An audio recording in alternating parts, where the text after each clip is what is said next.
मेरे समझ में आया कि कुछ ऐसा फटा कि कोई क्या मिसाइल किसी ने फेंक दिया क्या।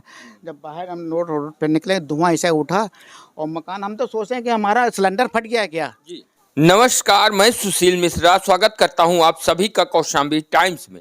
कौशाम्बी के भरवारी कस्बे में पटाखा फैक्ट्री में हुई घटना बेहद ही दुखदाई है। इस वक्त हम पटाखा फैक्ट्री में मौजूद हैं और आप लोग वीडियो स्क्रीन में देख सकते हैं। ये बाउंड्री वॉल तोड़ी गई है लोगों को निकालने के लिए, क्योंकि विस्फोट इतना जबरदस्त और खतरनाक था कि जो गेट था उससे जो बचाव कर्मी थे वो लोग अंदर नहीं जा पा रहे थे। तो जो मौके पर मौजूद पब्लिक थी उन लोगों ने बाउंड्री वॉल तोड़ा और जो पुलिस प्रशासन भी मौके पर मौजूद था और विस्फोट लगातार 3 से 3.5 घंटे तक होते रहे। आप वीडियो स्क्रीन पर ये देख सकते हैं कि जिस समय विस्फोट हो रहे थे, ये मौके की विजुअल है जो आपके सामने स्क्रीन पर चल रही है कि इस फैक्ट्री में पक्का निर्माण तो नहीं हुआ था, टीन का शेड बना हुआ था और उसी के नीचे काम किया जा रहा था। यह फैक्ट्री जो कस्बे से दूरी पर थी, क्योंकि यहाँ पर आसपास लगभग 200 मीटर के पास कोई भी आबादी नहीं थी, जिसके कारण बाहरी लोग चपेट में नहीं आए। ये इस फैक्ट्री के अंदर काम करने वाले मजदूर जो थे और जो फैक्ट्री के मालिक का फैक्ट्री के मालिक 2 लड़के यहाँ पर घटनास्थल पर मौजूद थे जब विस्फोट हुआ। बताया ये जा रहा है कि यहाँ पर जनरेटर था और उस जनरेटर को चलाया गया था मसाला पीसने के लिए। जो बारूद होता है उसे पीसा जाता है और जब उसे चलाया गया तो जनरेटर से चिंगारी निकलती है। वही चिंगारी पटाखे में पहुंचती है और उसी चिंगारी से विस्फोट होता है। पटाखे एक जगह पर इतनी ज़्यादा मात्रा में रखे गए थे जिसके कारण जब एक पटाखे में चिंगारी पहुंचती है और फिर सारे पटाखों में चिंगारी पहुंच जाती है। और ये भी जानकारी निकलकर सामने आ रही है कि 2 सिलेंडर वहां पर रखे गए थे और जब विस्फोट लगातार होने लगे तो सिलेंडर में भी विस्फोट हुआ। जो टीन का शेड बना था वो लगभग 50 फीट ऊपर उड़ गया और उसके बाद नीचे गिरता है। जो मजदूर थे उसके नीचे दब जाते हैं। जब लोगों को पता चलता है, विस्फोट की जानकारी होती है, धमाकों की आवाज़ सुनकर लोग फैक्ट्री के पास जमा होने लगते हैं और देखते हैं तो बचाव कार्य में जुट जाते हैं। और प्रशासन को भी जैसे ही जानकारी मिलती है इस फैक्ट्री में विस्फोट की तो प्रशासन भी मौके पर पहुंचकर बचाव कार्य में लग जाते हैं। अब आप लोग जो विजुअल देख रहे हैं, वीडियो जो देख रहे हैं, ये पटाखा फैक्ट्री से 100 मीटर की दूरी पर है। यहाँ पर एक मुर्गी फार्म बना है और ये सामने जो दृश्य दिखाई दे रहा है ये स्कूल का दृश्य है। पटाखा फैक्ट्री से इस स्कूल की दूरी 300 मीटर है। मौके पर बच्चे नहीं थे क्योंकि रविवार था और छुट्टी का दिन था, जिसके कारण कोई बड़ा हादसा नहीं हुआ। भरवारी कस्बे के लोगों का कहना है कि पटाखा फैक्ट्री की आवाज़ और धमक लगभग 3 किलोमीटर दूरी तक सुनाई दे रही थी, क्योंकि इस पटाखा फैक्ट्री का लाइसेंस था और जो पटाखा बनते थे वो उत्तर प्रदेश के साथ साथ कई जनपदों में पटाखे सप्लाई किए जाते थे और बड़े बड़े पटाखे इस फैक्ट्री में बनाए जाते थे, जिसके कारण जब विस्फोट शुरू हुआ तो विस्फोट भी बहुत ज़बरदस्त था। अंदाज़ा लगाया जा सकता है कि ये जो बालू दिखाई दे रही है यहाँ पर पटाखे के रैपर पड़े हैं और ये पटाखा फैक्ट्री से 100 मीटर दूर है।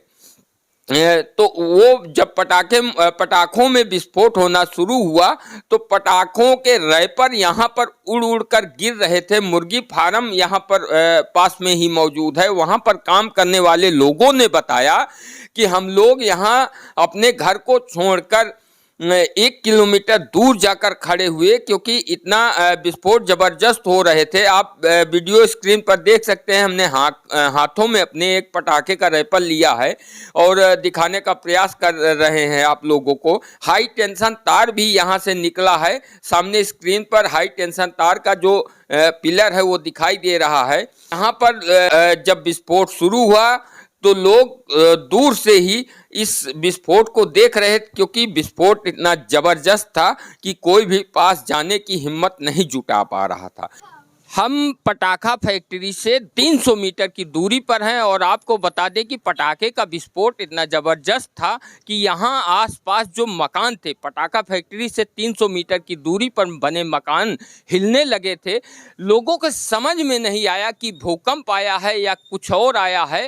और जब लोग अपने घर से निकले, क्योंकि उनके मकान हिलने लगे थे, दीवारें चटक गई हैं। आप देख सकते हैं, आप लोगों को दिखाने का प्रयास करेंगे, कैमरामैन से कहेंगे बारीकी से दिखाएं। आप ये देख सकते हैं कि इस दीवार ने जोड़ को छोड़ दिया है। धमाके इतने ज़बरदस्त हो रहे थे कि यहाँ के बने मकान हिलने लगे थे। क्या नाम है? शेर अली। शेर अली जी, कितनी देर धमाके शुरू हुए? धमाका तो 11:20-25 पे शुरू और हुआ। कितनी देर तक चालू रहे? अरे चालू तो करीब 3-4 घंटे थे। 4 घंटे। अभी कुछ लोग बता रहे थे कि आधा घंटा। नहीं 3 घंटा था। जब शुरू हुए तो आप लोगों को क्या समझ में आया? मेरे समझ में आया कि कुछ ऐसा फटा कि कोई क्या मिसाइल किसी ने फेंक दिया क्या। जब बाहर हम रोड पे निकले, धुआं ऐसा उठा और मकान, हम तो सोचे कि हमारा सिलेंडर फट गया क्या, जी। इतनी धमक से उठी। तो सबको बाहर निकाला हमने, निकलो बाहर, सिलेंडर फट गया क्या घर का। जी। तो रोड पे आए, हम लोग देखा सब सही थे हमारे घर में। तो बगल में आवाज़ दिया, तो हमने बगल में आवाज़ दिया, हमने निकलिया बाहर, शायद सिलेंडर नहीं फट गया, लेकिन सब सही था। लोगों का मजमा लग गया होगा यहाँ। अरे बहुत पब्लिक थी यहाँ पे, बहुत पब्लिक थी। हमारी बिटिया बेहोश हो गई थी लगातार डर के मारे। दहशत के मारे। ये नाती हमारा है, इसको ढूंढने में, हमने यहीं खड़ा था, ढूंढने में इसको हो गया ऐसा कि हम कहीं कहाँ चला गया। वो बेहोश, बिटिया मेरी बेहोश हो गई। भाई साहब को आप देख सकते हैं, छोटी सी दुकान है। आप वीडियो स्क्रीन पर यहाँ से दिखाने का प्रयास करेंगे। सामने ये रोड गई है और वहाँ पर पानी के टैंकर खड़ा है। आप देख सकते हैं 300 मीटर से ज़्यादा की दूरी है, वहीं पर पटाखा फैक्ट्री है और बाउंड्री है। पटाखा फैक्ट्री में कोई पक्का निर्माण नहीं हुआ था, टीन शेड बनाया गया था। उसी के नीचे लोग जो मजदूर थे काम कर रहे थे और पटाखा बना रहे थे। आपको बता दें कि जो जानकारी निकल कर सामने आ रही है, पटाखे में जनरेटर चलाया गया था, उसकी चिंगारी पटाखे में पहुंचती है और उसके बाद विस्फोट होता है। क्योंकि जो पटाखा फैक्ट्री है और उसके जो मालिक हैं होलसेलर हैं और उत्तर प्रदेश के साथ कई अन्य राज्यों में भी होलसेलिंग पटाखे की करते हैं, सप्लाई करते हैं, जिसके कारण यहाँ लगातार काम होता रहता था और मजदूर यहाँ पर लगातार बने हुए थे और कोई बाहरी व्यक्ति इस विस्फोट की चपेट में नहीं आया। जो लोग चपेट में आए वो वहीं पर काम करने वाले मजदूर थे। किसी को मौका ही नहीं मिला। विस्फोट इतना ज़बरदस्त और तुरंत ही स्टार्ट हुआ और मौका ही नहीं मिला, सोचने तक का मौका नहीं मिला। नहीं, लोग निकल सकते थे, अगर थोड़ा सा समय मिलता उन लोगों को तो बाहर निकल सकते थे, लेकिन मौका नहीं मिला। क्या नाम है आप लोगों का? मेरा नाम ईशु। कहाँ थे आप उस समय? अरे जब मैं पटाखा फूट रहा था तो मैं बहुत दूरी पे था, मैं भी जान लगा के भाग गया था। मैं इधर आया था, मैं जा रहा था थोड़ा आगे, थोड़ा आवाज कितनी दूर भाग गए थे? अरे बहुत दूर भाग गया था। मेरे को कारण में बहुत दूर तक की आवाज़ आ रही थी, तो मैं यहाँ पे रुका। मैं यहाँ से फिर गाड़ी मोड़ा के मैं भाग गया था, तो मैं आगे नहीं गया, तो डर के मारे नहीं गया था आगे, डर के मारे। आपको बता दें कि यहाँ के लोग अभी भी दहशत में है, तकलीफ में है। फिलहाल कौशाम्बी में जो घटना घटित हुई है, 7 लोगों की मृत्यु हुई है, कई अन्य घायल हैं, जिनका इलाज चल रहा है। काफ़ी दुखद घटना है। जो भी सुन रहा है बहुत बेहद ही उसे भी तकलीफ हो रही है। अब आप समझ सकते हैं कि पटाखा फैक्ट्री में हुआ विस्फोट कितना खतरनाक था और कितना दुखदाई था। क्योंकि इस हादसे में 7 लोगों की मृत्यु हुई, कई लोग घायल हैं जिनका इलाज हुआ। अभी वीडियो स्क्रीन पर आप लोग देख सकते हैं कि जिन लोगों की मृत्यु हुई उनका जो है पोस्टमार्टम कराकर उनके डेड बॉडी को उनके घर पहुंचाया जा रहा है, जिससे उनका अंतिम संस्कार हो सकेगा। कौशाम्बी के तमाम पुलिस अधिकारी मौजूद हैं यहाँ पर, घटना स्थल पर पल पल की निगरानी रखे हुए हैं और यहाँ पर पुलिस के जवान भी मौजूद हैं कि कोई अन्य प्रकार की घटना न होने पाए। पटाखा फैक्ट्री में किसी को जाने नहीं दिया जा रहा है, क्योंकि केमिकल का विस्फोट हो सकता है। जब तक रिसर्च टीम जो यहाँ पर विशेषज्ञ हैं वो नहीं पहुँच जाते, जांच करने नहीं लेते पटाखा फैक्ट्री में कि अब किसी प्रकार का कोई दुर्घटना तो नहीं हो सकती, तब तक इस पटाखा फैक्ट्री में वो किसी को जाने नहीं दिया जा रहा है। क्या नाम है सर? अनीस अहमद। ये बताइए कि कितने बजे यहाँ पर विस्फोट हुआ और विस्फोट की वजह क्या थी?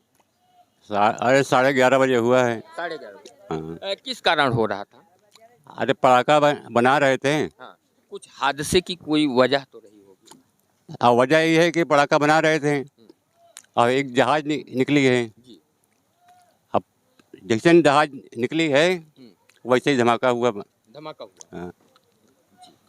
आप लोग कहाँ थे जब धमाके शुरू हुए? घर पे अपने थे। जी। तो क्या मौके पर आप लोग गए? हाँ, जब धमाका हुआ तो दहशत में हम लोग आ गए। वहाँ हमने देखा कि जो खाली बाउंड्री है वहाँ पर पटाखे के जो रैपर थे खाली खोखे वो उड़ कर आए हैं लगभग 100 मीटर। हाँ, ज़्यादा आए हैं। क्या नाम है आपका सर? मैं बाहर कौन सा हूँ? अच्छा, आप बाहर के हैं। आपका? आइए चलिए। अब आप सोच सकते हैं कि ये प्रत्यक्षदर्शी हैं, ये लोग आप मौके पर मौजूद थे। हाँ, मतलब घर पे अपने। बाकी आप लोग क्या सोचते हैं कमेंट करके जरूर बताएं।